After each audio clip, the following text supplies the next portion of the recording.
With the second movement from the Pathétique sonata, Beethoven composed one of the most heartfelt melodies of the classical era and even anticipated Schubert's techniques. How on earth did he manage that?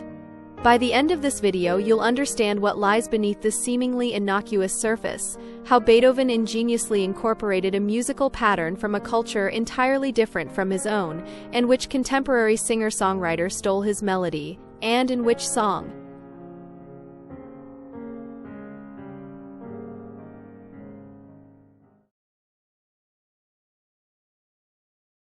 Beethoven's Eighth Piano Sonata is considered the work in which Beethoven first found his personal style.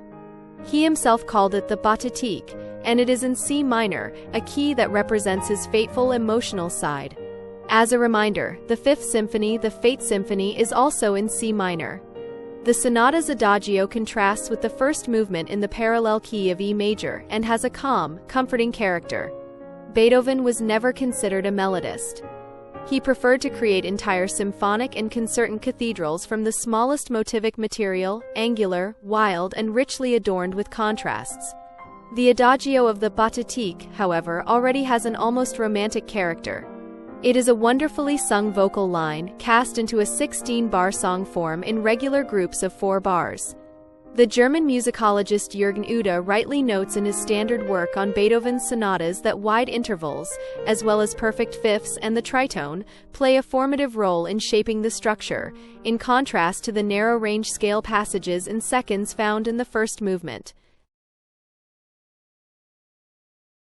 Harmonically, the melody seems unremarkable. In the interludes, however, where Beethoven also ventures into other keys, a very specific interval acts discreetly as a sharp sting. Its use could only occur to a genius like Beethoven. The first interlude moves from F minor to E flat major. It does so using familiar 5/1 cadences and an intermediate step from the minor subdominant C minor of F minor, which becomes the parallel key of E flat major.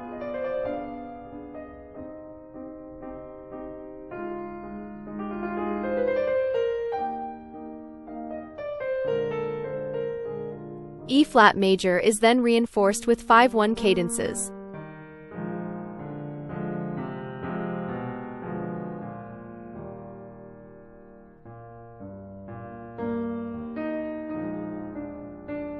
The sting comes right at the very end. Beethoven leads the bass to the minor ninth, the strongest dissonance imaginable. It sounds like the Phrygian mode, which characterizes the cadences of Spanish flamenco. In jazz harmony, the minor ninth is considered the last remaining dissonance. The second interlude is harmonically even more complex. It begins in A flat minor and leads to E major. However, Beethoven notates E major for the sake of easier readability. If one follows the harmonic logic, one would have to identify it more precisely as F flat major. Here, too, the key is established with 5/1 cadences before resolving into B major, as A flat minor is reinterpreted as G sharp minor. The E major is then confirmed with an intermediate dominant F sharp and a 5/1 cadence. But here, too, the Phrygian minor ninth is what gives the piece its harmonic appeal. It is part of a natural A flat minor scale.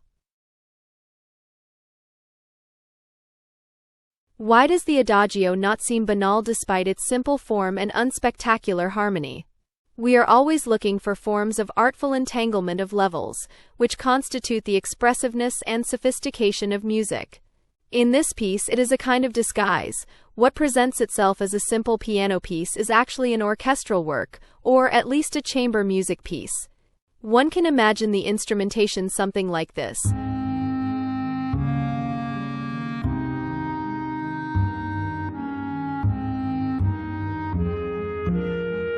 The upper voice sings, the bass contributes a counter melody that sometimes runs rhythmically in sync and sometimes produces counter rhythms.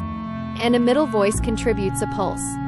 The latter's role is not merely to fill in the harmonies. Because the piano, unlike a singer, is unable to sustain notes, the middle voice contributes to the illusion of a sung melody.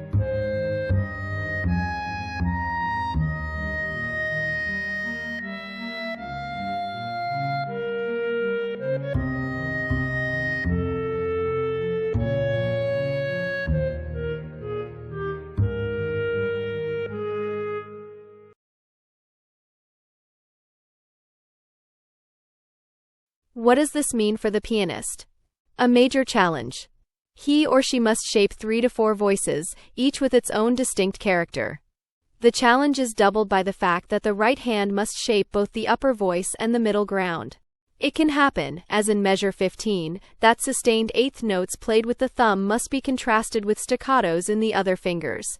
Furthermore, the registers must be brought out. The Adagio begins in the lower registers and then soars upward through a dense middle section. The piece mostly moves within a piano to pianissimo range, which requires a very delicate touch. The contrast is provided by sforzato and fortepiano in the orchestral tutti outburst at the end of the second interlude. Here's another surprising fact. Picasso is credited with the beau mot that good artists copy, but great ones steal. Singer-songwriter Billy Joel likely belongs to the latter group. For the chorus of his song This Night, he stole the melody of the Pathetique Adagio.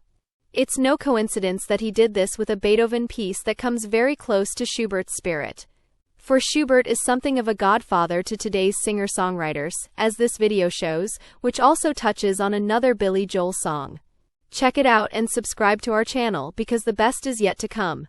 And feel free to write in the comments how you would explain the beauty of this Beethoven melody.